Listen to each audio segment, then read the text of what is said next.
Ano to? Pinatawag niyo lang ako for conference? Para sabihin sa akin na hindi ko pa pwedeng makuha ang mana ko galing kay Lolo? Tumayo nga ang nangangalit nga na si Blaze habang kaharap nga ang kanyang naiwang pamilya. Kalmado naman na inayos nga ng kanilang abogado ang may grado nga niyang salamin bago siya tinignan. Mr. Blaze, malinaw na nakalatag na usapan. Nakalagay sa huling pamamaalam ng namayapang Mr. Nasaku na hindi mo maaaring makuha ang pamana na iniwan niya. Bahagyang ngang huminto bago tumingin sa lola ng lalaki. Hanggat wala ka pang na ipapakilalang asawa, pagpapatuloy nga ni attorney sa kanyang sinasabi. Sobra namang nagsalubong ang dalawang kilay ng binata bago bumaling nga sa asawa ng kanyang lolo. Lola, ano to? Sabi mo sa akin oras na mag-28 ako ay pwede ko nang makuha ang mga iniwang pamana sa akin ni Lolo. Bakit bigla pong ganito? Naiirita nga. Natanong nga ni Blaze. Para siyang sasabog sa inis ngayon dahil sa hindi natupad nga na usapan. Umiling naman ang matandang babae. I'm sorry. Malinaw nga na sinabi ko yun sa'yo noon. Pero dahil para hindi ka na mangulit, nabaguhin ang mga huling habili ng lolo mo ukol sa huli niyang salita. Sambit nga ng kanyang lola. Ibig sabihin, alam mo na talaga? Tanong nga ni Blaze. Yes, tumango ito. Alam na alam ko ang tungkol doon at malinaw na nakasaad sa talaan na hindi mo makukuha ang mana na iniwan niya hanggat hindi ka nagpapakasal. Bakit pa ginagawa niyo sa akin to, Lola? Tanong nga ni Blaze at malakas na hinampas nga ang kamay niya sa table. Matigas naman na tumitig ang kanyang lola sabay sabing, "For you to have a good future, grandson." Para po sa future ko? Sarcastikong sagot nga ni Blaze. O baka naman para akuin niyo kung anong mga para sa akin. Nahinto nga sa pagsasalita si Blaze nang masama nga siyang tignan ng kanyang lola. Muli siyang pinaupo ng matanda bago bumuntong hininga dahil sa mga sinasabi nga niya. Blaze, nang mawala ang lolo mo, wala siyang ibang inisip kundi ang maging kinabukasan mo. Hinawakan niya ang kamay ng kanyang apo. Ikaw lang ang nag-iisa nga niyang lalaking tagapagmana at kahit sa mga huling sandali niya, ikaw ang iniisip niya. Ayaw niyang iwanan ka mag-isa na walang ibang kilala kundi ang pera at negosyo. Kumunot nga ang noo nga ni Blaze. What do you mean? Gusto niyang bumuo ka ng pamilya. Gusto niyang ipagpatuloy mo ang pagsasalin lahi. Sagot nga ng kanyang lola. But grandma, I can't do that. At hindi ko po basta-basta na lang ipagkakatiwala sa ibang babae. That's not us, Blaze. Kung ganyan ang paniniwala mo, mali ka. Eh bakit ang lolo mo? Ako lang naman ang naging babae niya. Saad pa nga nito. Tila natauhan nga si Blaze sa sinabi ng kanyang lola. Kumaan na nga rin ang hawak nga niya sa lamesa bago siya umiling. I'm sorry. Hindi ko lang maintindihan ang pinupunto niya sa akin kaya ako nasabi yun. Sagot nga ni Blaze. Ngumiti naman ang matandang babae. Sabay sabing, he trusts you. Malaki ang paniniwala niya na magagawa mong pamunuan ng mga iniwan nga niyang negosyo. Alam niya na magiging magaling ka sa pagkontrol ng pera. Wala siyang duda doon. Pero ang pinakagusto niya, apo, mahanap mo ang sarili mong kasama, ang tunay na nagmamahal sa'yo. Kaya wag kang magmadali at sundin mo na lang. But Lola, alam mong hindi ako interesado. Then push yourself. Putol nga ng kanyang lola. You can't do nothing, grandson. End of conversation. Matapos nga ang tagpong yun, ay pinaalis na nga siya sa mansyon ng mga Nasaku. Sobrang sama nga ng loob na bumalik nga ni Blaze sa kanyang pamamahay at tuon nilabas ang inis at galit nga niyang iniipon kanina pa. Damn it, nakakainis. Paulit-ulit nga nasigaw ni Blaze sa inis na nararamdaman. Hinawakan niyang litrato nila ng kanyang lolo. Damn your last will and testament. Bakit pa ginagawa mo sa akin lahat ng to, lolo? Bakit hilig mo kong pahirapan? Kinulo niya ang kanyang buhok. Sobra nga siyang galit, disappointed at lugmok dahil nga sa hindi nga nila pagsasabi ng totoo sa kanya. Hindi niya rin maintindihan ang punto ng pagkakaroon nga niya ng asawa para nga mamuhay. If this is what they want, then I will give it to you. Ani nga ni Blaze, habang hawak nga ang litrato. Kinuha nga ng binatang kanyang cellphone, pinili nga niya ring kumalma bago tawagan nga ang kanyang kanang kamay na tumutulong nga sa kanya sa mga gantong sitwasyon. Anong magagawa ko para sa inyo? Tanong nga ng bagong dating na lalaking matapos nga niyang makarating sa harapan niya. Hawak ang alak, sa kamay ay lumakad nga si Blaze palapit. I want you to find me a woman to marry.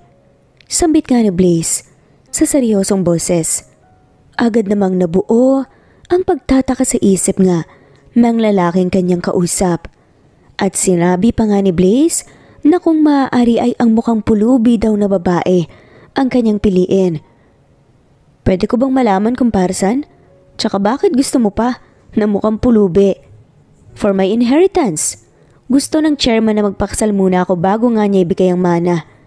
Uminom nga si Blaze. Kaya gusto kong magpakasal, kapalit nga ng malaking halaga. But I want someone na madali ko lang mahihiwalayan. Pero siguraduhin mong hindi makakarating to sa kanila. Bumalik siya sa kanyang office chair.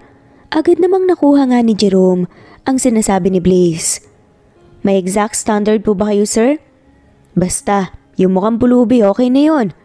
Pero siguraduhin mo naman na merong itsura. But make sure na virgin din siya. Seryoso ako, kailangan ko ng ganung babae. Inanom nga niyang natitirang alak sa baso.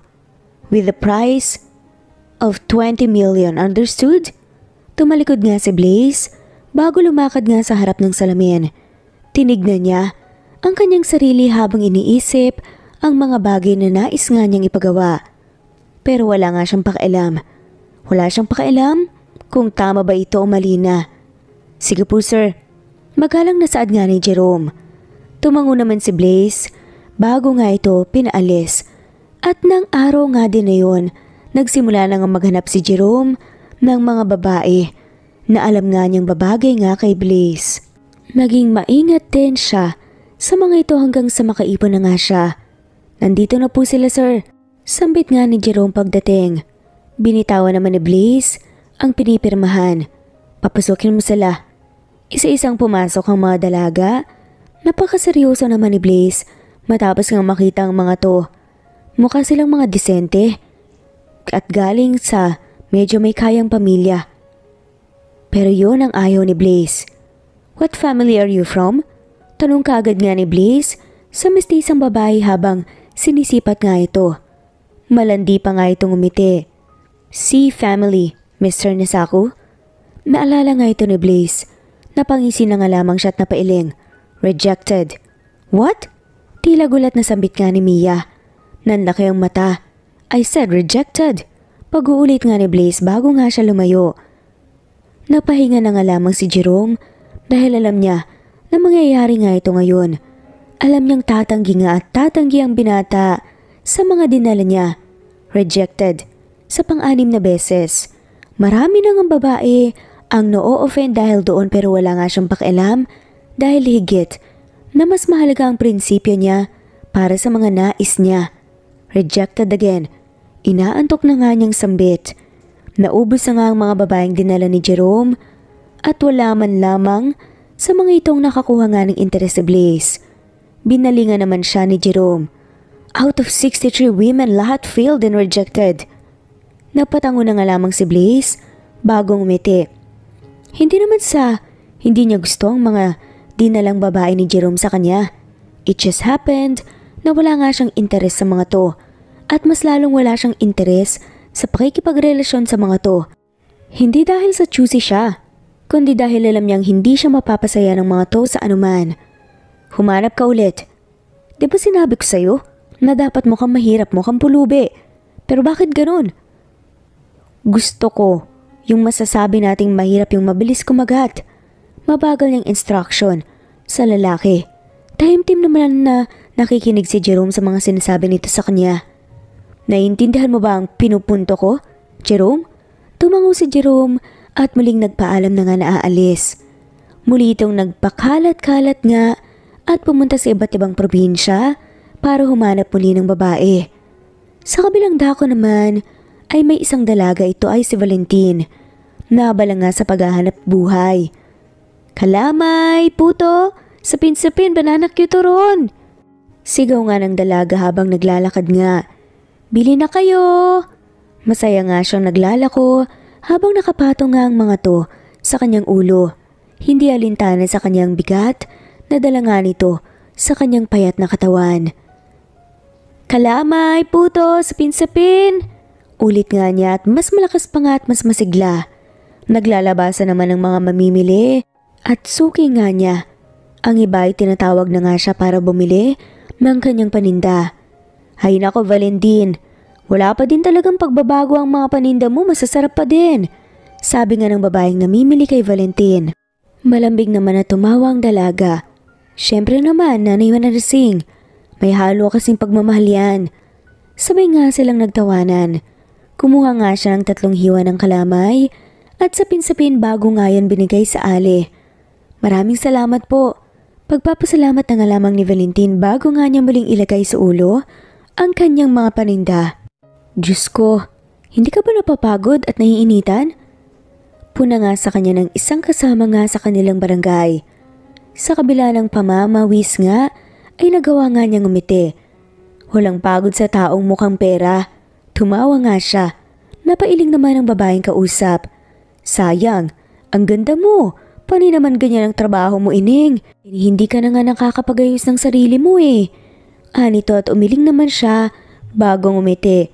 Dagdag pa nga nito, "Alam mo, kung hindi lang kita kilala, magmumukha ka na talagang pulubi." "Grabe ka naman. Wala naman pong saysay ang ganda kung wala po akong pera." Matamis na sagot naman ni Valentin habang tumatawa. "At isa pa, mahal ko po ang trabaho ko. Dito po ako masaya. At dito ko nabubuhay ang mga taong mahal ko." Sinserong sambit nga ni Valentin habang naalala nga ang mga to. Napailing na nga lamang ang matandang babae bago siya nilubayan. Tuwang-tuwa naman na bumalik nga sa pagbebenta si Valentin hanggang sa muli nga siyang nakaubos ng paninda. "Kamusta ang benta, anak?" tanong nga ni Rigor. Abala naman sa paghuhugas ng mga kawaling pinanggamitan nga ang babae. "Maayos naman po, tay. Mabuti nga't nakaubos na naman noong nakaraang araw kasi matumalang benta." Aniya at ngumiti nga siya sa kanyang ama. Bago nga sinalansan ang mga nagamit na kagamitan sa pagluluto. "Sige nak, mabuti naman. Pupunta muna ako sa sabungan para tignan ang mga manok natin, matumalang bentahan ngayon eh. Nanakawan pa tayo." Pakas nga ang lungkot sa boses ng ama. Nalulugi na kasi ang bentahan ng manok.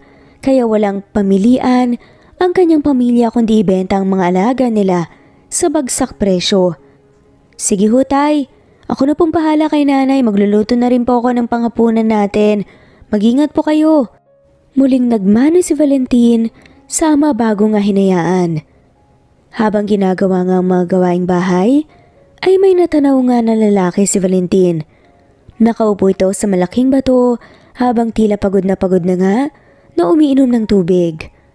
"Lalabas lang po ako, nay." Aniya. Nalapitan nga niyang lalaki dalang isang mangkok ng kanin. Tinawag niya ito bago umiti. "Dayo ka?" tanong nga nito. Sa nananahimik nga ang lalaki. Nagulat naman si Jerome sa presensya niya. "Oo. Napansin ko na nagpapahinga ka. Since mukhang bago ka lang dito sa aming lugar, baka wala ka pang kakilala dito. Eto, tikman mo yung binibenta kong kakanin. Special yan. Gawa yan ni nanay ko. Pwede yan pampawala ng pagod." Tumatawang sad pa nga ni Valentin kay Jerome. Tumaas naman ang kilay bago nga tinanggap ang mangkok sa dalaga.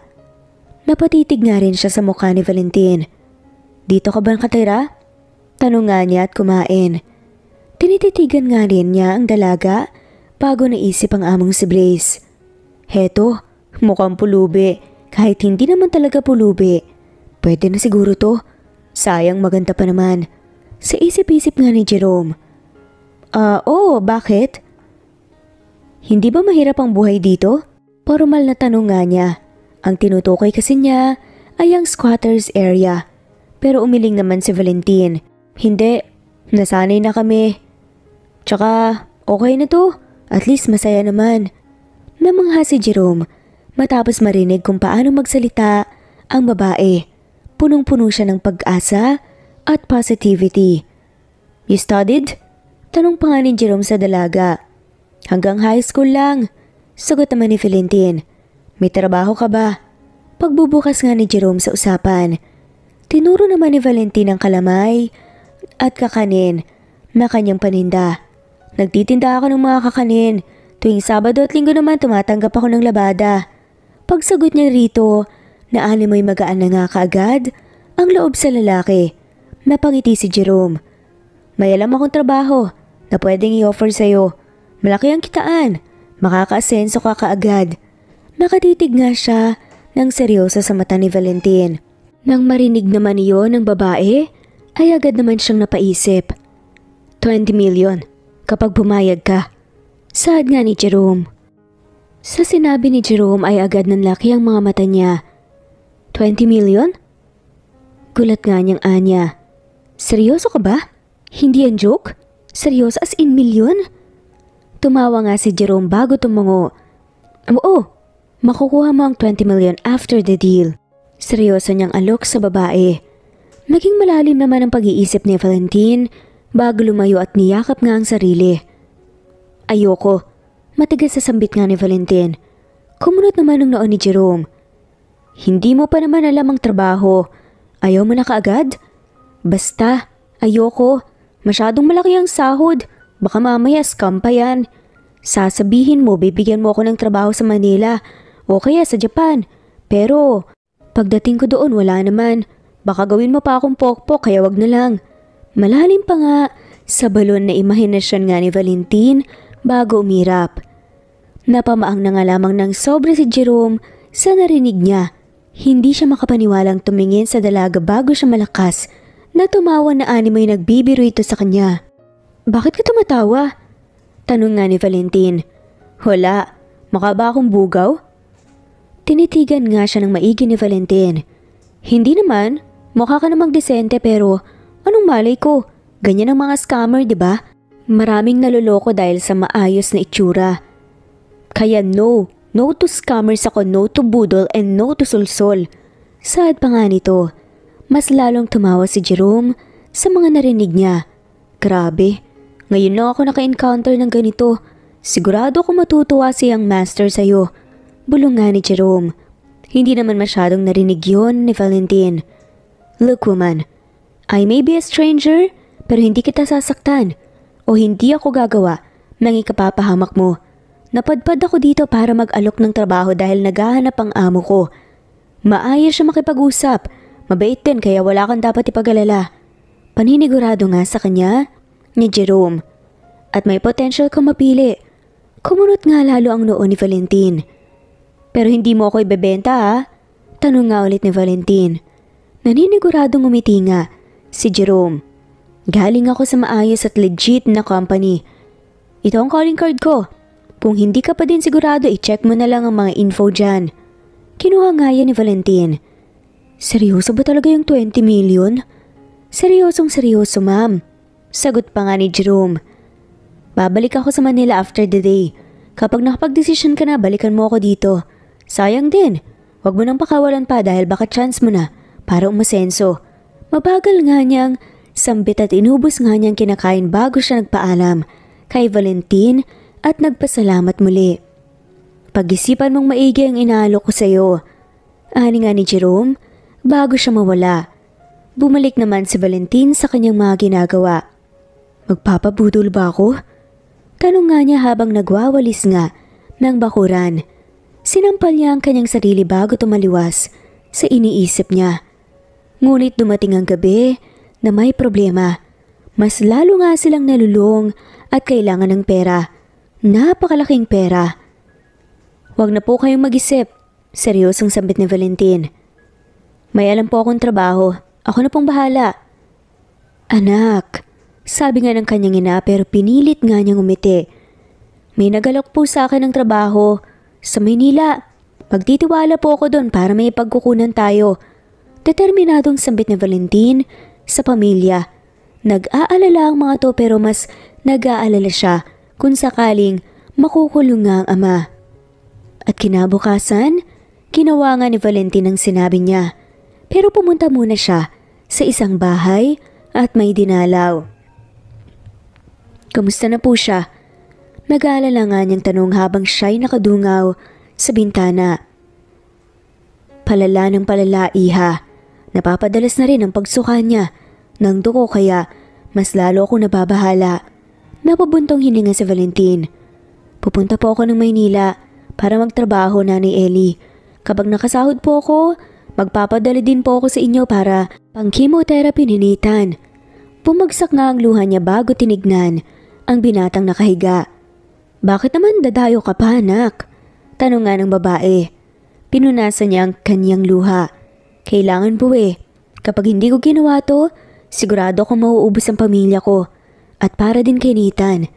Hindi naman po sapat ang kinikita ko dito sa probinsya para sa kanya. Kaya kayo na po munang bahala sa kanya. Mababaw na sagot nga ni Valentin. Hanapin ka niya. Hindi ka ba magpapaalam? Nagalalang tanong nga ng babae. Umiling si Valentin bago nga ngumiti. Hindi na po. Baka pagtalunan pa po namin kasi alam naman po natin na hindi siya sang-ayon sa ganito.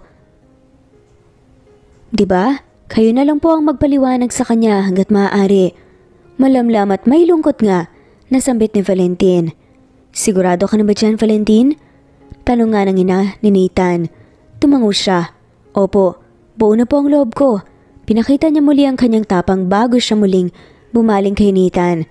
Matapos ng tagpong yun, tuluyan na nga siyang nagpaalam at bumalik kung saan sila huling nag-usap ni Jerome. Mukha namang may desisyon ka na, sambit nga ni Jerome at tinulungan nga siya sa mga gamit niya. Hindi ko alam ang iaalok mong trabaho, pero aminin kong nabudol mo ko, kaya siguraduhin mo lang na legit ka. Sinasabi ko sa'yo, marunong akong mag-arnis kaya lagot ka sa akin kapag scam to. Hindi rin ako type ng mga Arabo at kano kaya wag mo nang subukang ibenta pa ako. Mahabang nga nitong pagbabanta. Muli namang tumawang lalaki. Hindi nga, magtiwala ka lang. Pero sana may idea ka na. Pag-aasawa yon. Tuloy-tuloy nga nasampit ni Jerome. Dahil wala sa focus, kaya hindi masyadong narinig ni Valentin at basta lang nga lamang din siyang pumasok sa loob ng kotse, kaya wala ring idea na magkasama nga silang umalis. Makalipas ang 5 minuto, dumating na nga sila sa Manila. Pinaalam nga rin ni Jerome ang pagbalik niya. Subalit humiwalay na nga muna si Valentin at nagbilin nga na susunod na nga lamang dahil meron siyang pupuntahan. Mabuti naman nakabalik ka na. Ani nga ni Blaze sa seryosong tono at pananalita. I have bad news. Yumuko naman si Jerome. Where's the woman? Tanong nga ni Blaze. Pumuntong hininga na nga lamang si Jerome. May pinuntahan lang po sandali, pabalik na rin po. Sagot naman ni Jerome sa kanya. Tumango naman si Blaze. Subalit lagpas 20 minuto na, hindi pa rin nakakabalik si Valentin sa bahay ng lalaki. Where the heck is she? Naiiritang tanong nga ni Blaze. Natataranta naman na tinatawagan nga ni Jerome ang dalaga. Hindi po sumasagot eh. Ani at napairap naman si Blaze. Ano ba yung nakuha mo? Una pa lang ay hindi na marunong tumupad sa usapan. Paano na lang? Nandito na po ako, pasensya na. Biglang sabat naman ni Valentin. Parehas silang nagulat matapos ang alamang biglang lumitaw ang babae. Hinihingal pa nga ito at namumula. Valentin! Gulat na tawag nga ni Jerome bago nga siya nilapitan. Agad namang napatayo si Blaze. Siya ba? Seryoso nga nitong tanong bago siya sinipat. Yumuko naman si Jerome. Yes sir. Marahan ngunit mabigat na lumapit nga si Blaze kay Valentin. Nagulat ang dalaga dahil tuon bago siya tinapatan ng tingin. Napangiwi naman ang mayamang binata. Ano ba tong kinuha mong babae, Jerome? Sambit niya sa lalaki. Ano pong problema? Nagtatakang tanong niya sa lalaki. Sumama naman ang tingin ni Blaze sa dalaga. Para sa kanya, madungis nga ito at walang ingat. Pero kung sa bagay, yun nga naman ang nirequest niya sa kanyang kaibigan na dapat mukhang pulubi at pinanindigan talaga niya.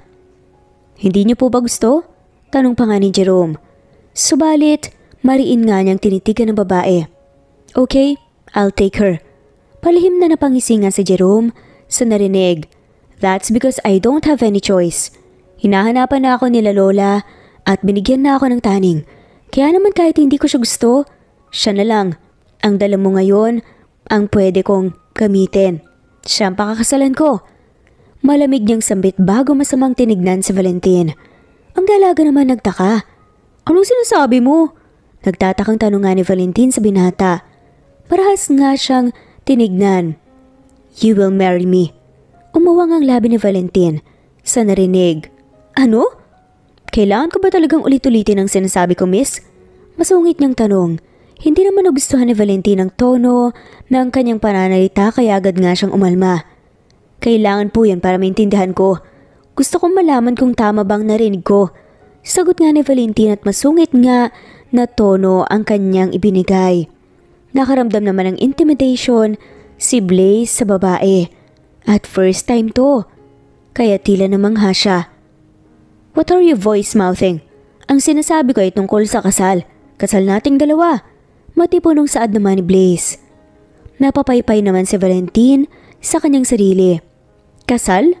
As in wedding? Ang galing nga. Prankster pala to eh. Pagbabaliwala nga niya sa sinasabi nga ng lalaki. Agad namang nanlaki ang mga mata ni Jerome sa sinasabi niya. Napakunot naman ang noo ni Blaze matapos yun malaman. What did you just say, woman? Tanong nga niya at lumapit.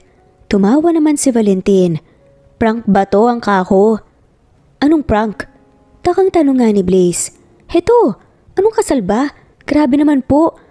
Ang warming ng welcome niyo sa akin ha. Kasal agad? Tumawa siya. Grabe po. Bago lang din ako dito sa Manila, uso pala talaga ang mga vlogger dito. Teka, vlogger po ba kayo? Tapos prank to? Kunwari yayayain niyo ako magpakasal tapos joke lang pala. What the fudge? Ano bang sinasabi mo? Sad na nga ni Blaze at naiinis na nga siya sa kadaldala ng babae. Napakamot naman sa ulo niya si Jerome. Jerome, saan mo ba napulot tong babaeng to? Napakakulit, napakadaldal. Pikon pa nga niyang tanong. Inosente namang ngumiti si Valentin. Bakit? Ano ba kasing meron? Tanong nga ng dalaga. Pareha silang nagtataka habang nakatingin kay Jerome. Bumuntong hininga naman ang nautusang tao. Valentin. Hindi to prank. Sada nga ni Jerome. Napatango naman ang babae. Ah, hindi prank. So ibig sabihin, teka, anong kasal ba kasi? Napatakip na nga ang tenga ni Blaze. The heck woman. Nakakairita ka. Bakit ba wala man lang siyang kaalam-alam kung ano tong pinasok ni Jerome? Inis na tanong nga ni Blaze. Naiinis siya sa presensya ng babae. Ano nga ba kasing meron? Ang alam kong trabaho na meron ako dito sa Manila, pagkakatulong, o hindi naman kaya, babysitter. Kaya anong kasal ang sinasabi nito, ha? Walang halong biro, nagtataka ako. Pero mas nagtataka ako kung bakit ganito makipag-usap sa akin ng lalaking to. Nayayabangan ako eh. Ganito pa talaga ang mga taga Manila? Grabe ah, parang walang modo. Nanlaki na nga ang mata ni Blaze this time. Hey woman, hindi mo ba kilala kung sinong kinakausap mo ngayon? Sinong mayabang? Ako? Ang lakas ng manata ng loob mo na magsalita ng ganyan sa akin. Patol nga sa kanya ng lalaki. Matapang nga siyang hinarap ni Valentin. Oo, sinasabi kong nayayabangan ako sa'yo dahil yun ang first impression ko at wala akong magagawa doon. At wala akong pakialam kung sinong tao ka pa. Hindi ako pinalaki ng mga magulang ko para lang tumanggap ng kayabangan ng iba. Bakit? Sino ka ba muna? Ganti nga ni Valentin, napamaang nga ang dalawang lalaki dahil sa tapang nga niyang sumagot. What on earth is this situation, you woman? Napipikon nga, nasabi nga ni Blaze. Hindi niya maintindihan kung bakit ayaw nila sa isa't isa. Saan mo ba nakuha yan, Jerome? Bakit ba kasi hindi mo tinitignan ang mga babaeng aalokin mo? Ganyan talaga? Ganyang babae? She doesn't have any idea, for damn sake. Sumasakit na nga ang ulo ko dyan. Hindi ko sinabi ang tungkol sa kasal, yung master. Kasi sa base sa obserbasyon ko, hindi pumapayag ang mga probinsyana dahil masyado silang conservative. Kaya hindi ko din binanggit sa kanya kung anong trabaho ba to. Sad na nga lamang ni Jerome. Panatag na sambit pa nga nito. Habang nagsasalita nga nang tingin sa dalawang tao. Ano ba kasing meron? Hindi pa rin maatim ni Valentin. Ang lalaki kaya naman pilit pa nga rin niyang inaalam. Valentin, ito ang trabaho na inaalok ko. Kailangan mong magpakasal sa kanya para sa 20 million. Mahinahon na sambit nga ni Jerome sa dalaga. At siya ang amo ko. Sa kanya ka magpapakasal para makuha mo ang pera mo. Agad na tumingin naman sa kanya si Valentin. Seryoso? As in yung totoong kasal? Hindi niya makapaniwalang tanong habang nakaturo nga sa lalaki. As in sa tao na to? Parang ikaw pa ang may ayaw Mapangasar nga na bulong ni Blaze. Nawawala ang porma nga niya dahil dito. Ayoko talaga. Hindi dahil sa ayoko sa'yo pero ayoko dahil wala naman akong idea na kasal pala to. Ang buong kaalaman ko, disenteng trabaho ang papasukin ko hindi pag-aasawa. At malabo nga yun. Please, kung niloloko niyo ako, hindi nakakatuwa. Here's the 20 million. Natigil nga sa pagsasalita si Valentin matapos makita ang case na hawak nga ni Jerome. Hindi ka talaga nagbibiro? Laglag pa ngang tanong pa nga ni Valentin. Umiling si Jerome. Hindi kita niloloko. Totoo ang tungkol sa kasal at siya ang pakakasalan mo. Saad pa nga ni Jerome. Napatras na nga lamang si Valentin sa kanyang narinig. Hindi, ayoko pa rin. Natutuliro nga niyang sambit. Pero ang totoo, natutokso na talaga siya. Mas lalong ayoko magpakasal sa'yo. Patol naman ni Blaze. Hindi siya pinansin ni Valentin at parang nga silang aso't pusa. Young master, wala ka ng oras. Wala kang pamimilian kundi magpakasal sa kanya. Kung gusto mo talaga makuha ang mana mo, hindi ka na mapapatinag pa at magpapakasal ka sa kanya. Parehas lang naman kayong may pangangailangan kaya makisama na kayo pareho. Bilang nakatatanda sa kanila, nagsalita na nga si Jerome. At Valentin, alam kong nangangailangan ka ng pera. Lumapit nga siya sa babae dala ang pera. Kaya kung gusto kong matugunan ang problema mo magpapakasal ka. Naisip nga ni Valentin ang kanyang pamilya. Nagabang ang mga to at wala na ngang maaaring wala pang isang buwan ay makulong ang kanyang ama. Kapag hindi nga sila nakapagbayad sa buwis na hinihingi ng mga tao. Pero, subalit naisip niya rin si Nathan. May pangako siya dito at kung magpapakasal siya, iiwan niya ang binata. Pero kung wala siyang pera, hindi niya rin siya maipapagamot. Parehas lang kayong may pangangailangan. Sabot nga muli ni Jerome habang nakatingin nga sa dalawang tao. Bumuntong hininga naman si Blaze. Fine, I will marry her. But that's all. Kapag natapos ang kasal, kailangan na nga niyang umalis at huwag nang magpakita sa akin kahit kailan. Naintindihan mo ba ang sinasabi ko? Mukhang galit pa nga na saad nga ni Blaze sa babae. Anong pa siya mo, Valentin? Kailangan na namin ang sagot mo. Ngayon. Dahil kailangan na ito. Ani naman ni Jerome. At once na matapos ang kasal, doon mo lang makukuha ang buong 20 million para makasigurado kami. Ramdam ni Valentin ang pressure sa kanyang ulo. Ayaw niyang magpakasal. Pero kung problema ang usapan, kailangan niyang itaya ang kanyang kaligayahan. Kaya huminga nga siya ng malalim bago matapang na tumingin sa laking kasama. Sige, pumapayag na ako. Pero sa isang kondisyon. Anong kondisyon? Lumunok si Valentin. Matapos ang kasal, aalis na ako at ipapawalang bisa ang kasal. Kukunin ko lang ang pera matapos nun wala na. Total, ayaw mo naman sa akin diba? At ayoko din naman sa iyo. At sapat na ang 20 million para sa amin. Yun ang kondisyon ko. Lumapit muli sa kanya si Blaze. Napatras naman si Valentin habang kinakabahan na nakatingin nga sa lalaki. No benefits. Kasal lang sa papel. Matigas na sambit nga ng dalaga habang umatras. Mas lumapit pa nga si Blaze hanggang sa wala na nga siyang mapuntahan. Yan na ba ang kondisyon mo? Husky voice pa nga na tanong nito. Sinubukan nga niyang hawakan ng babae pero lumayo nga ito. That's it. Gusto ko yan.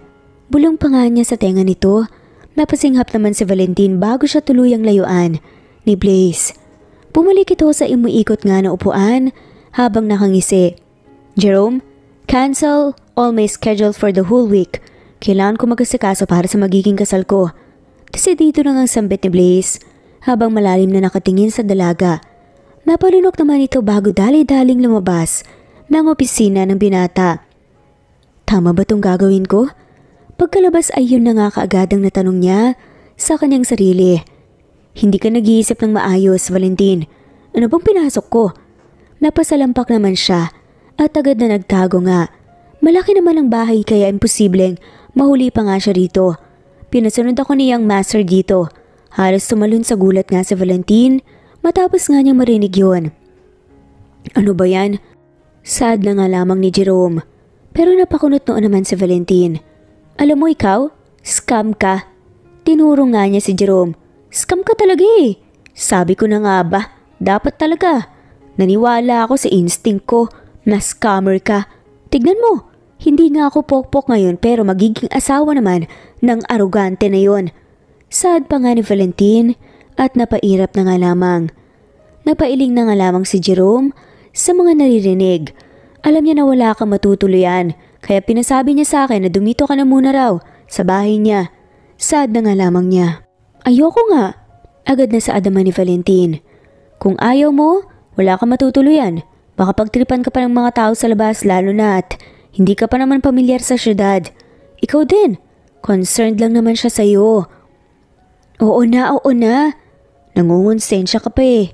Masungit na sambit nga ni Valentin bago ititinig na ng matamis naman nang umiti ang lalaki bago naglabas ng 200,000. Ibigay ko raw muna to sa'yo para maniwala ka sa mga sinasabi naming kasunduan. Nalaki ang mga mata ni Valentin nang mahawakan nga niyang pera. Ano? Hindi siya makapagsalita. Wala pa naman siyang ginagawa tapos may ganun na kaagad na kalaking pera? Down payment lang daw yan. Tinap nga nito ang balikat niya. Pagigihan mo ang trabaho, Valentin. Sad pa nga nito. Matapos nga ang tagpong yun, hindi na nga nagpakita pa sa kanya si Jerome. Nabigyan na rin siya ng kwarto kung saan nga siya mananatili kaya doon na nga muna siya mamamalagi sa kawalan ng mga pabor sa nangyayari. Hey woman! Ay kabayo! Agad na nanlaki ang mata ni Valentin nang pumasok nga kaagad si Blaze. Ano ba yan?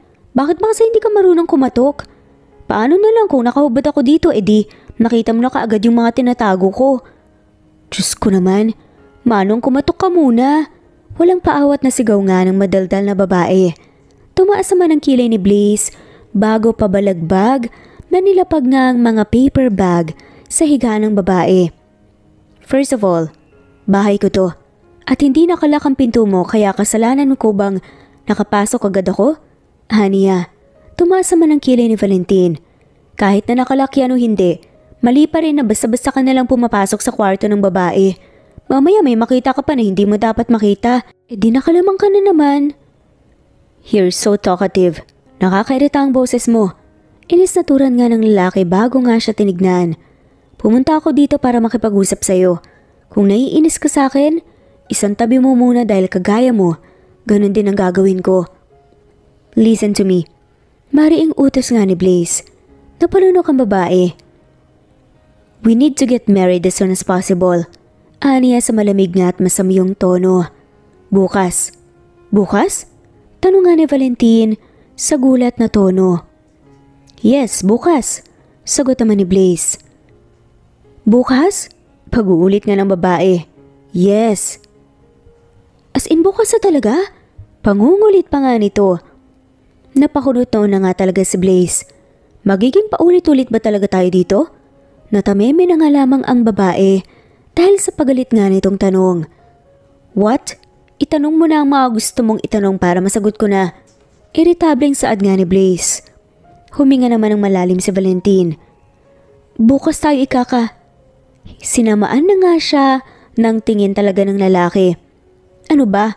Sabi mo itanong ko kung gusto kong itanong tapos ngayon itatanong ko. Galit ka naman. Sa gusto ko nga malaman kung seryoso ka nga na talagang kasalan natin. Nagpatakip sa kanyang tenga si Blaze dahil sa sobrang ingay nga ng babae. Ano ba? Pwede bang hinaan mo ang boses mo? Siya na nga ang nagbaba ng boses. Umirap naman si Valentin bago muling naupo. Hey you, pwede ka bang makisama ng maayos? Wala ka na sa probinsya ngayon at nandito ka na para maging asawa ko. Kaya ayaw mo man o sa gusto mo, matuto kang pakisamahan ako. Puna na nga sa kanya ni Blaze. Pero, aarya pa nga dapat siya pero laking gulat nga niya nang lumapat na nga ang daliri ng lalaki sa labi nito. No more buts, woman. Ngisi pa nga ni Blaze. Lalo namang uminit ang ulo ni Valentin sa lalaki. About what I'm saying. Ang gusto kong pag-usapan natin ay ang mga plano ko sa kasal. Plano mo lang? May pagtutol pa nga sa boses ni Valentin. Yes, mayabang na sagot naman ng lalaki. Iti pinakasalan mo na lang sana ang sarili mo. Bulong naman ni Valentin habang umiirap. Ano na naman ba? Tanong nga ni Blaze. Wala. Sabihin mo na nga lang gusto mong sabihin. Napailing na nga lamang si Blaze sa asta ng babae. Plano ko pakasalan ka muna bago kita ipakalala. Aniya sa mababang tono na ani mo'y nagpapaintindi nga sa dalaga. Sana wala ka nang maging reklamo dahil ginagawa ko to para mapabilis na rin ang pagbalik mo sa probinsya. Kagaya ng kagustuhan mo. Saway pa nga ni Blaze. So please woman, I need your cooperation. Nakikiusap na nga lamang ako. Kahit naman sa West lang tayo magpakasal basta may pakita akong pictures at papers sa kanila. Nagkatitigan nga silang dalawa. Ayaw pang maniwala ni Valentin sa sinasabi ng binata dahil parang hindi pa nga nagsisink in sa kanya. May gusto lang ako malaman. Go, ask for it. Sambit ng lalaki. Huminga ng malalim ito. Kapag ba sinabing kiss the bride doon, hahalikan mo ba talaga ako? Napakunot no tuloy si Blaze sa tanong niya. Of course, agad na sagot nga niya. Napangangatuloy ang babae. Hindi. Ayoko. Hindi ba pwedeng pekein mo na lang yun? Hindi pa ako ready. Ayoko nang may kiss-kiss. Nahihiya pa nga niyang sambit. Nagparte naman ang labi ni Blaze. Kailangan nating gawin yon. Seryosong sagot niya. Pero mahalaga din naman ang opinion ko. Kasi labi ko to. Akong may desisyon kung sinong hahalikan ko. Tsaka never been kissed, never been touch ako, no? Napatawa lang nga lamang ng bahagya ang lalaki. Come on woman, just once. Once and for all, wala namang mawawala sa'yo kung gagawin mo to. It's just a kiss. Nothing special and nothing to mean. Tila mga nang aakit na sambit nga ni Blaze sa kanya. Napatinag naman kay Valentin. Ang kailangan mo lang gawin, umarte na masaya sa magiging kasal natin. Anong pangalan mo ulit? Valentin ang pangalan ko. Nadala naman niya ang lalaki na ngayon ay tumatango. Yes, that's what you need to do, Valentin. 2 araw lang naman at 2 okasyon para itong nakikiusap pero sa mayabang na paraan. Oo na. Lumabas nga ang ngiti ng lalaki. That's what I want to hear. Masaya na nga lamang niyang sambit. Hahayaan na kitang magpahinga. If you want to change, magpabili ako ng mga damit para sa'yo. Bukas naman ng umaga darating ang susuotin mo. Wala ka ng problema doon dahil bayad naman na yun. Tanging sambit na nga lamang ni Blaze bago siya pumunta sa pinto at binuksan yon. Good luck for tomorrow, woman. Sad pa nga nito na tila nagpapakyut. Yung lalaking yun, wala man lang ako naging boses. Lahat na lang kondisyon niya, pati labi ko angkinin niya pa. Pasigaw nga niyang sambit. Ginulo na nga lamang niya ang buhok at agad na napagtingin nga sa maraming paper bag na nasa gilid. Teka, anong gagawin ko dito? Pinuksan nga niyang mato at nagulat nga siya matapos makakita ng iba't ibang uri nga ng damit. Manyak, parang nga siyang nawala ng dugo nang itaas nga niyang isang damit na sobrang laswa nga sa mata niya. Nilukot niya yon habang nag-iipon nga ng galit sa lalaki. Yung Blaze na yon, talagang pinagtitripan niya ako. Iritableng sambit ni Valentin bago nga yon hinagis. Huminga nga siya ng malalim. Ayaw nga niyang magalit nang magalit sa lalaki. Hindi naman sila magkakilala. At hindi rin naman sila magtagal na magkakilala kaya pagtitiisan na nga lamang niya. Dumating ang araw ng kinabukasan. Umaga pa lang ay kinakabahan na nga si Valentin sa mangyayari. Lalo pa nga noong dumating na nga ang wedding dress na sinasabi nga nito. Ma'am, nakaprepare na po kayo? Pumasok na nga ang tao. Start na po kami na ayusan kayo. Ani at wala namang nagawa pa, ang dalaga at umayon na lang. Nagsimula na nga sila sa pag-aayos. Habang ginagawa yun, ay may binabasa nga siya. Inaalala niya rin kung paano nga ba tamang umakto habang kinakasal sa binata. Natapos na nga sila na wala man lamang nalalaman. Lutang siya maghapon at hindi maintindihan ang mga gagawin niya. Are you ready, ma'am? May driver na lumapit nga sa kanya. Napatingin siya sa sarili. May hawak nga siyang bulaklak habang siya'y nakaputing damit. Ang ganda niyo, ma'am. Sigurado ako matutuwa si Sir Blaze kapag nakita kayo niyan. Bati pa nga nito sa kanya. Tanging ngiti lamang ang ginawa ni Valentin at pumasok na nga sa loob ng wedding car. Nasa venue na nga si Blaze at sigurado nga siyang naghihintay na ngayon sa mangyayari. Diyos ko, gabayan niyo na lang po ako. Taimtim nga na pagdarasal nga ni Valentin. Ganun lamang ang kanyang nagawa hanggang sa makarating na nga silang dalawa. Pag-akyat nga nila, doon sumalubong ang mga tao. Subalit ang nakapuna nga kay Valentin ay ang seryosong binata na ngayon ay nakatingin sa kanya. Si Blaze naman ay walang makapa na salita. Matapos makita ang mapapangasawa, wala na nga siyang masabi. Para itong naging ibang tao ng maayusan at hindi nga niya ipagkakaila ang tunay nga na ganda ng dalaga. Magsimula na tayo. Sambit na nga ng pare. Nagbalik naman sa realidad ang lalaki bago kinuha ang kamay ng dalaga at umarte na para bang totoong lahat. Ito na ba yun? Kinakabahang tanong nga ni Valentin. Tumango naman si Blaze. With the blessing that I headed to both of you, nagsimula na nga ang maikling seremonyas. Habang nangyayari yun, pasimple silang nagtitinginan at nakikiramdam. Naiilang nga si Valentin at tila nalilibang naman si Blaze.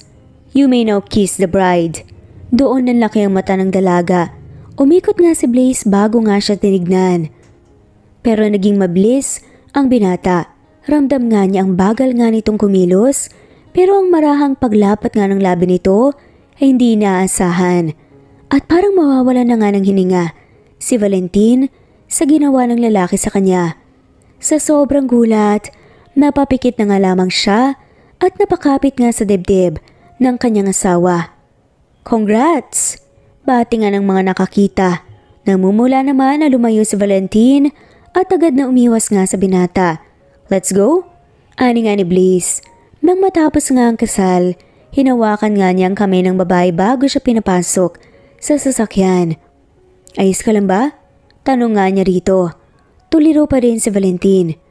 I told you not to think about it. First kiss ko yun. Mapapaw nga niyang litanya. Agad namang napapreno nga si Blaze dahil sa narinig. At hindi ko inaasahan na makukuha mo lang. Tila masama nga ang loob ni Valentin. Napamaang na nga lamang ang binata. Bakit parang hindi ka pa masaya?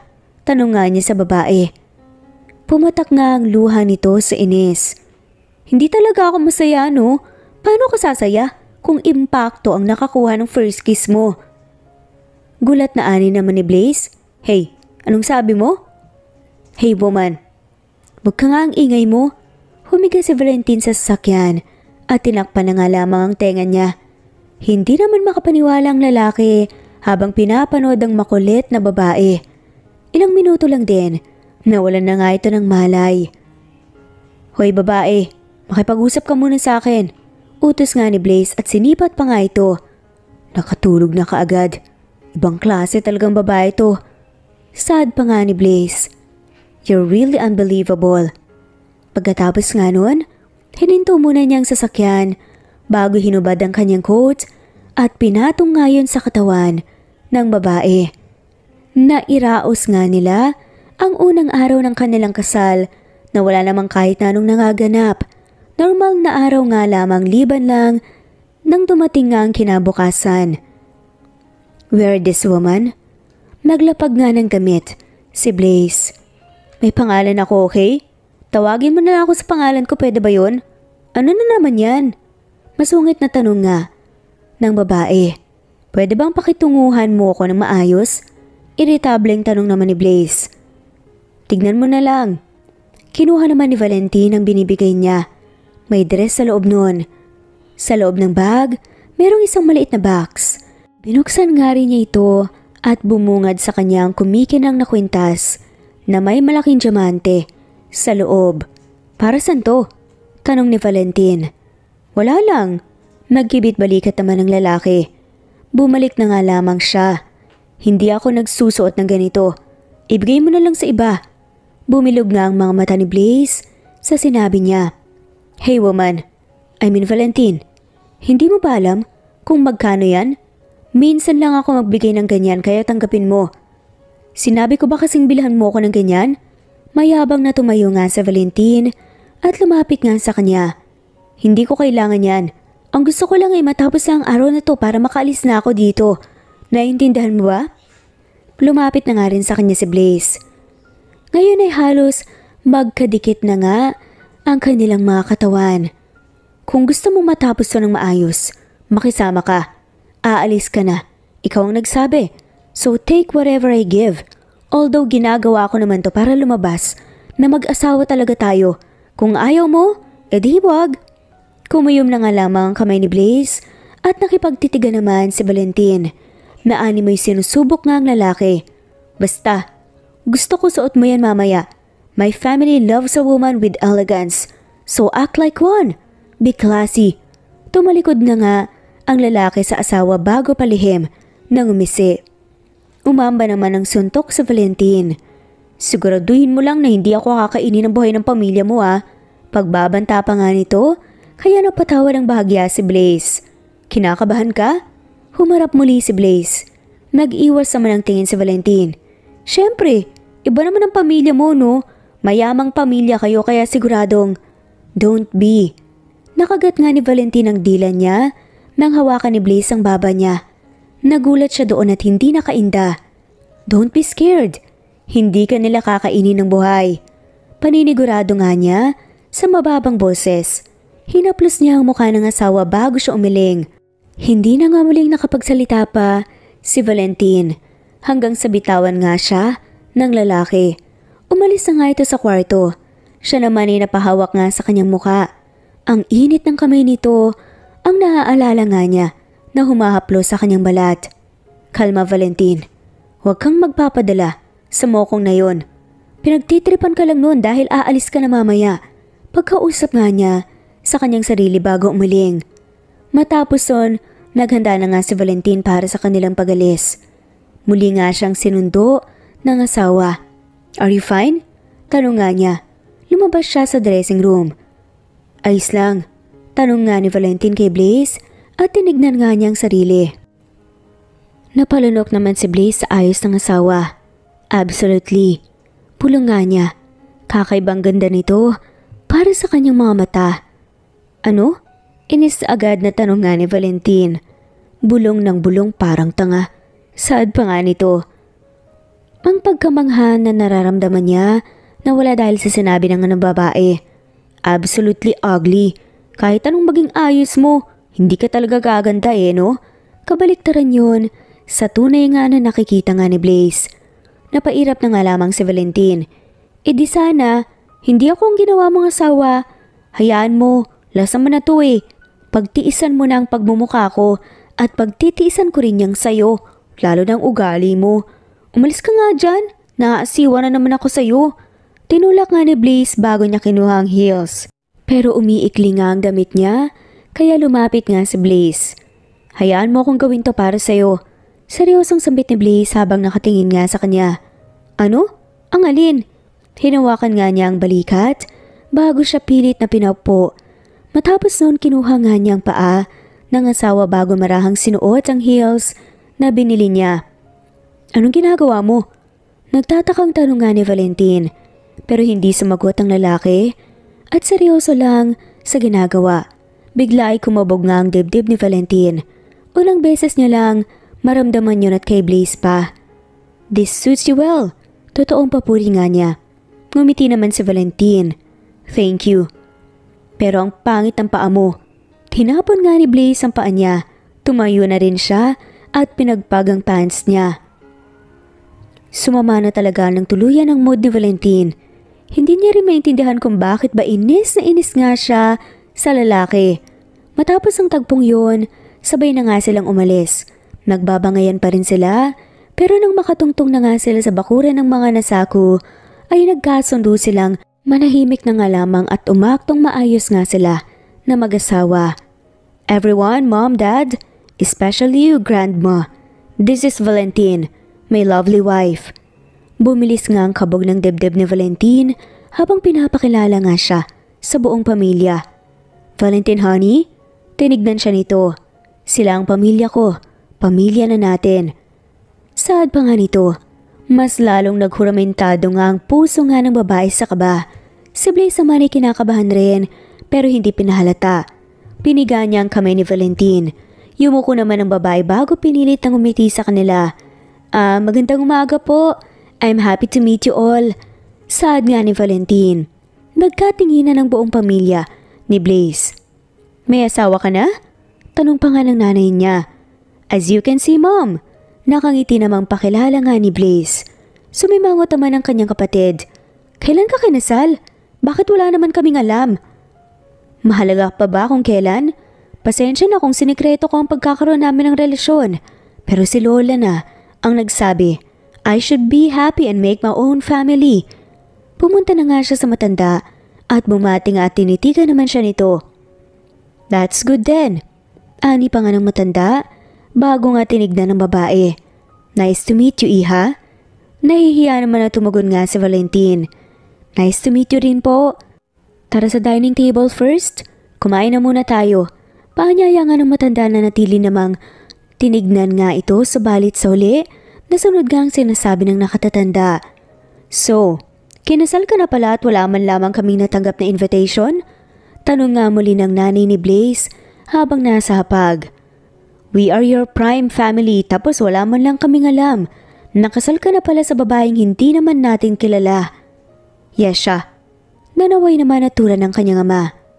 Mom, my wife is not just an ordinary woman. Alam kong conservative at mahigpit kayo pagdating sa pagpapakasal but it was my choice to have a peaceful marriage. And now, hinarap ko siya sa inyo para tanggapin siya. Ani nga ni Blaze. Son, we understand what your point is. Pero sana man lang, hinayaan mo munang malaman namin bago ka magpakasal. Hindi sa tumututol kami ng mommy mo. We just... Hayaan natin silang gawin ang mga bagay na nakakapagpasaya sa kanila, George. Sabat naman ng chairwoman bago sila tinignan. Thank you, Grandma. Ngumiti naman si Blaze. Pumuntong hininga naman ng matanda.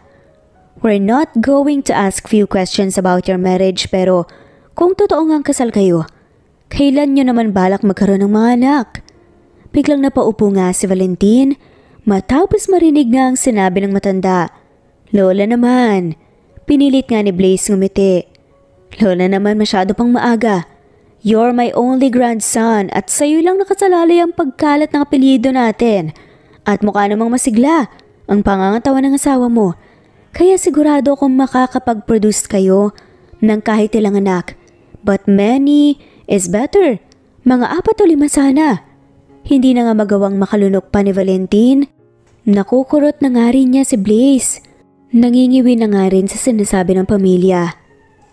Yes, Grandma, of course, we will. Utal nga niyang sambit.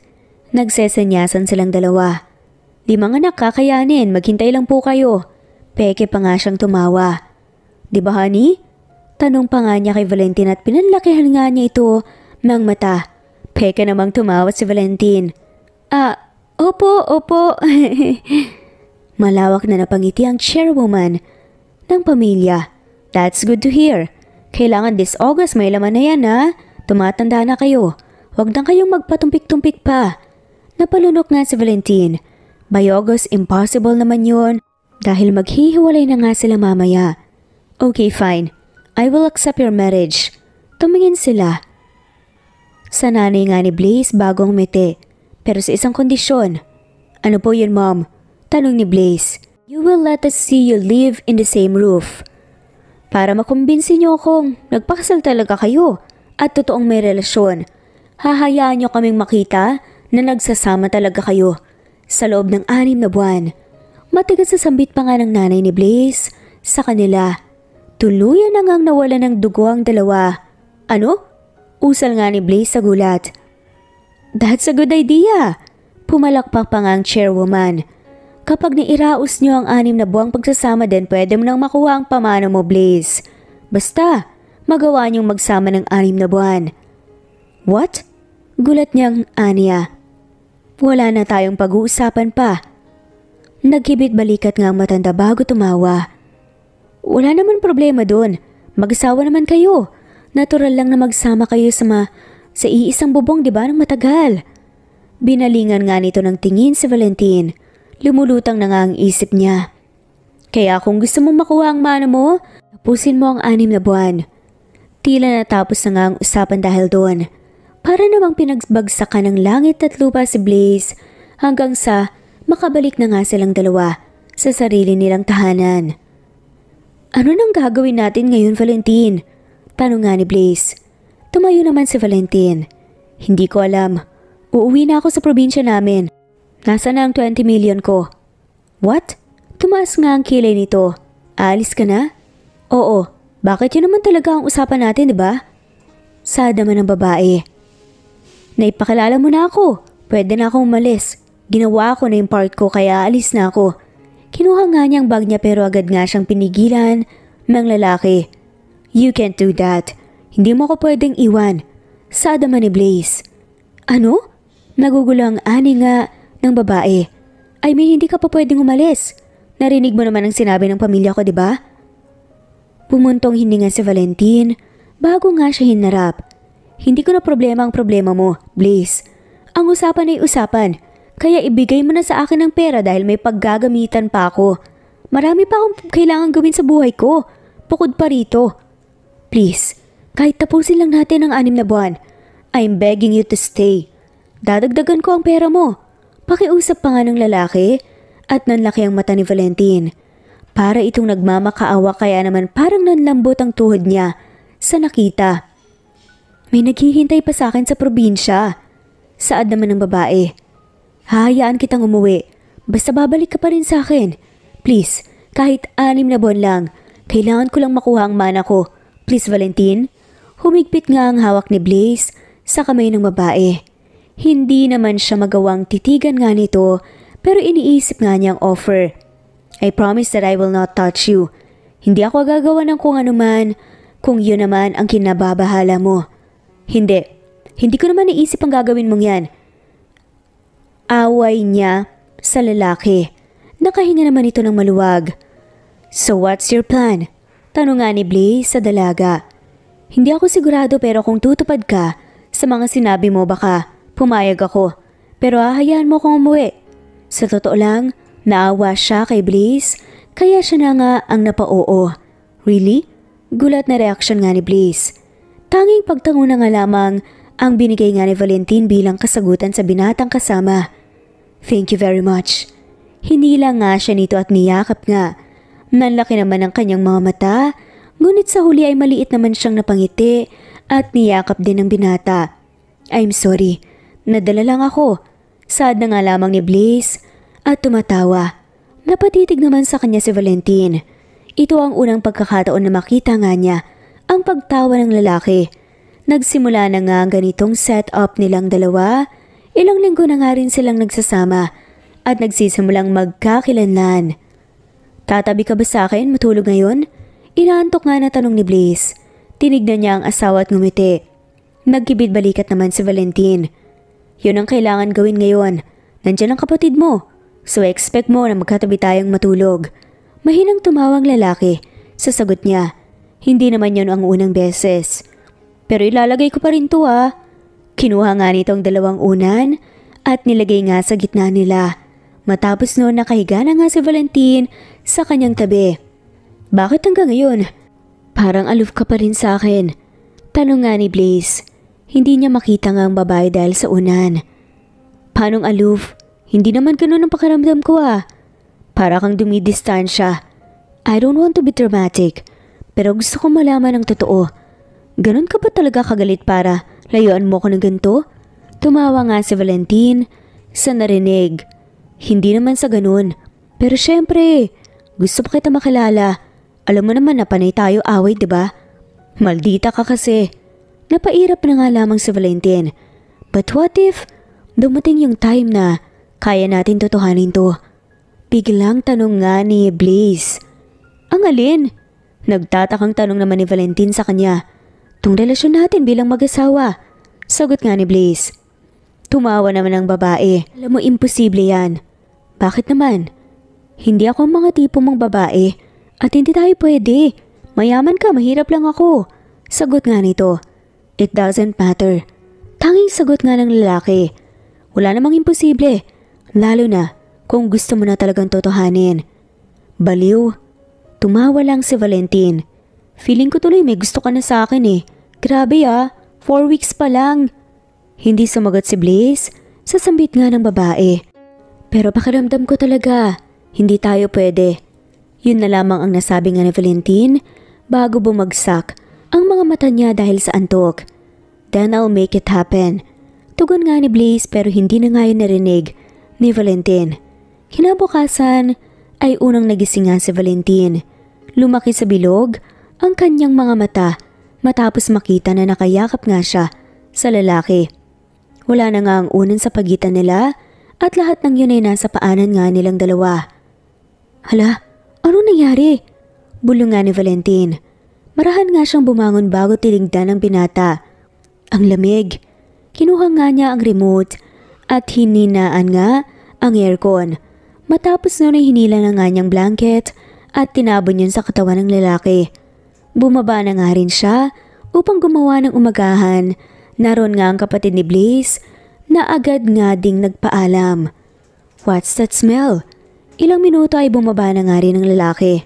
Ang bango, nakakagutom. Sakto, nagluto ko ng... Kung ano, maupo ka na dyan.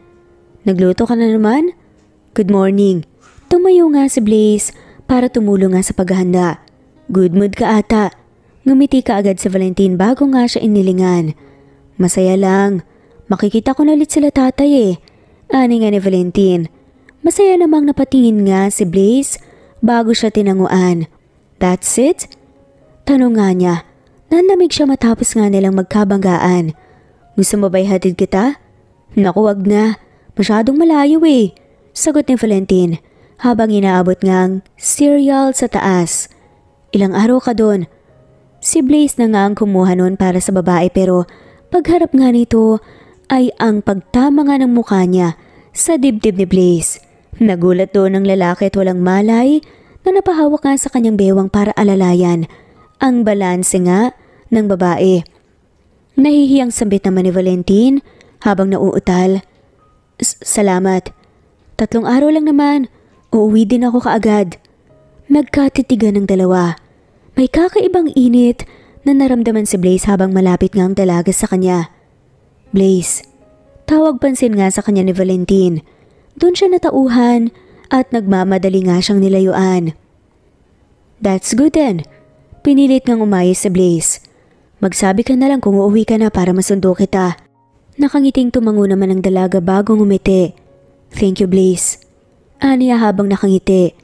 Tanging tango lamang ang ginawa niya hanggang sa magpaulit-ulit na nga ang ganong cycle. 3 buwan na nga silang nagsasama at kahit kailan gustuhin nga umuwi ni Valentin sa kanilang probinsya, hinahayaan lamang ni Blaze at sinusuportahan pa. I miss my wife. Lasing na sambit nga ni Blaze. Bakit kasi ayaw mo pang ipasundo? Tanong nga ni Jerome. I should let her. Uuwi siya kung kailan niya gusto. Pamilya niya yon.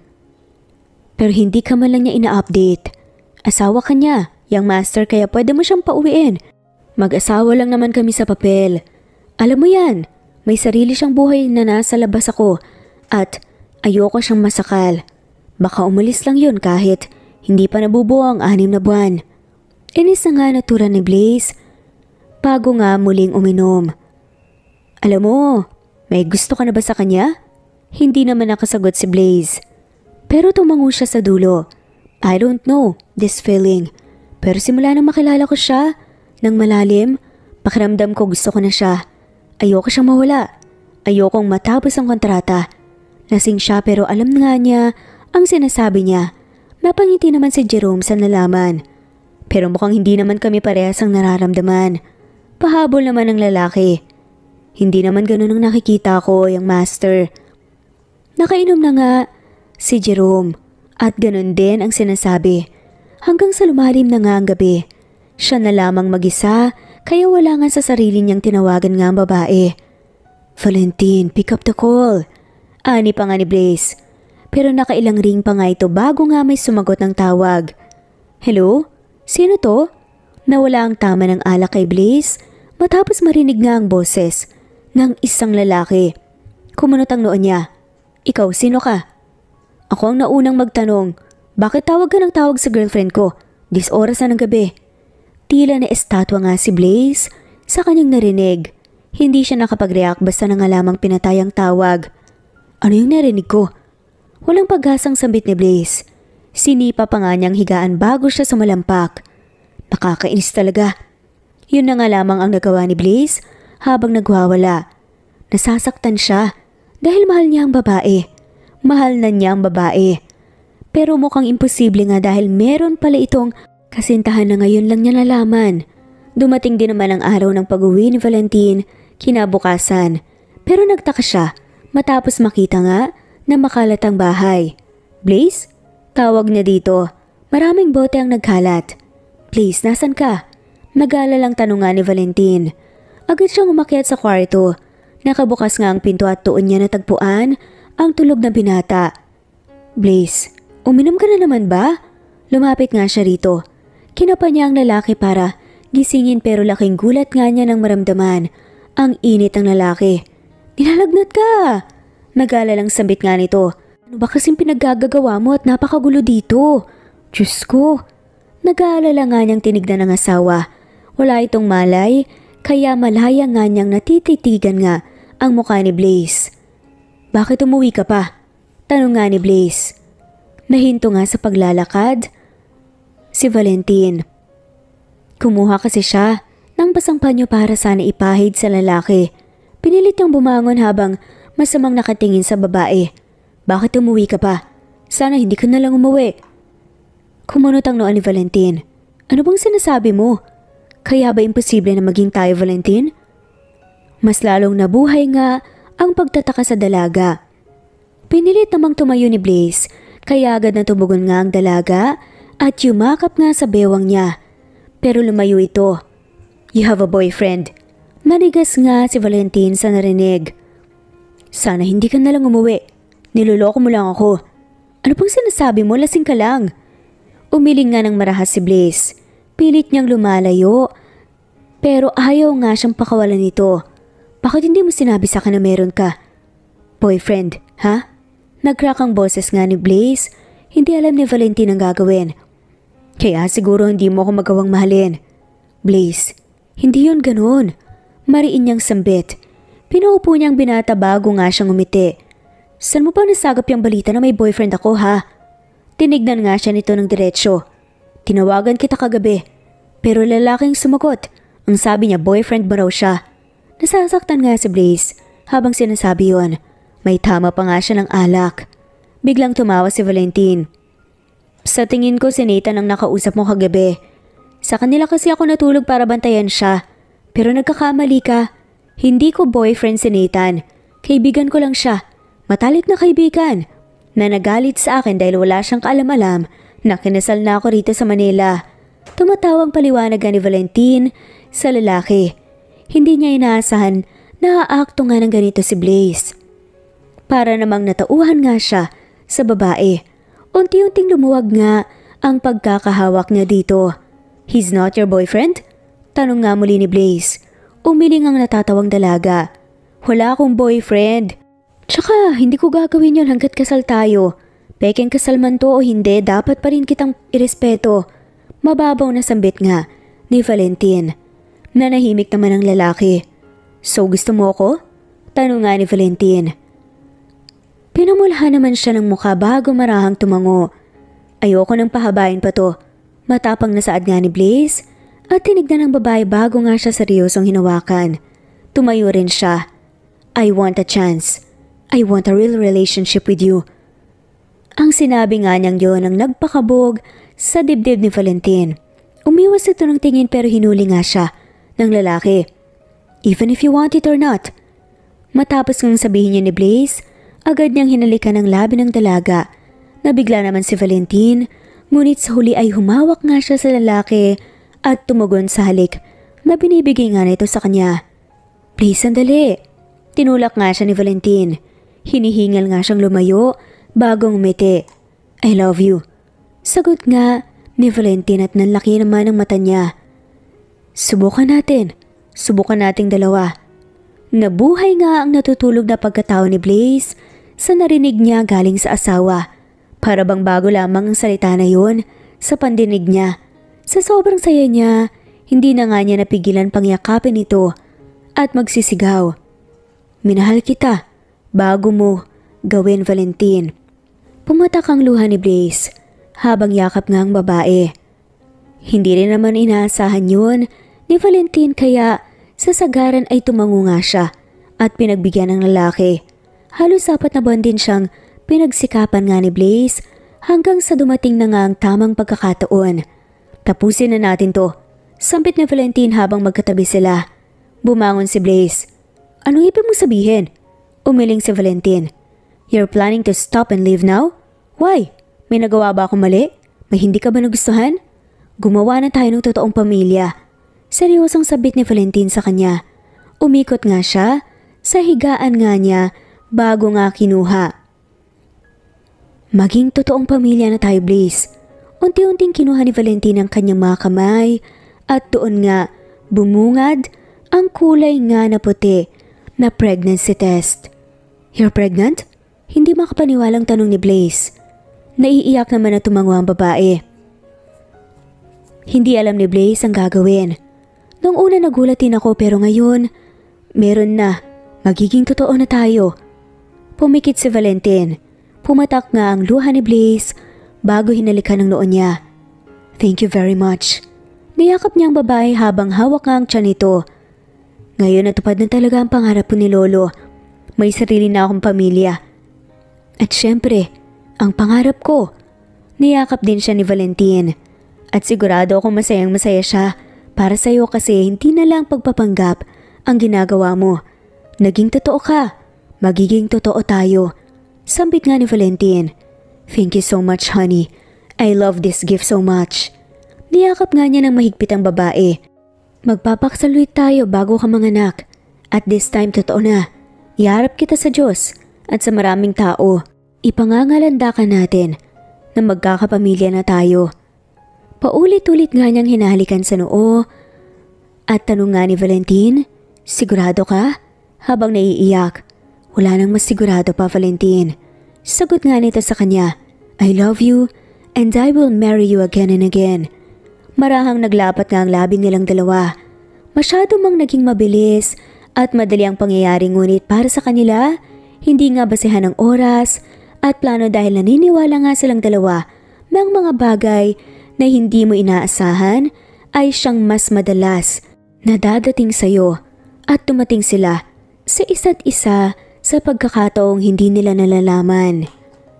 This marriage contract is now done and again. Will you marry me, Valentin? Habang hawak nga ang mga salita ay sinabi nga ni Blaze yun sa babae. Pinunasan naman ni Valentin ang kanyang luha bago sinagot ang buong katotohanan. Yes, I will marry you for the second time, Blaze. And this time, totoo na. At kinasal nga talaga ang dalawa. At pagkatapos ngang manganak ng babae, naging masaya nga ang kanilang pamilya. Sobrang saya din ang pamilya nga ng parehong parte, lalong-lalo na nga ng pamilya ni Blaze. At kahit nga hindi pa nga niya makuha ang kanyang mana, ang importante, nagkaroon nga siya ng pinaka-importante sa kanyang buhay at yun ang pamilya at patutoong pag-ibig. At dito na nga po nagtatapos ang kwento. Hindi palaging mana at perang kasagutan para masabi natin na may kulang sa atin o na masaya tayo. Minsan, itong mga tao na hindi pa natin lubusang kilala pero pakiramdam natin na buo na nga tayo. Maraming salamat po sa lahat ng mawalang sawang sumusubaybay at shoutout po sa mga sumusunod. Erlinda Chong, Noray ni Aini, Presbyteros Rose, Chisa Dehino, Erlinda Chong, Vanessa, Ostanalito, Neva Fajardo, Vanessa, Julius, Sonia, Zenaida Porter, at shoutout na rin po sa lahat ng mawalang sawang sumusubaybay. Maraming salamat po. Muli, ito ang Jay's Amazing Stories. Thanks for listening and God bless po sa ating lahat. Happy Sunday po sa ating lahat. Thank you so much!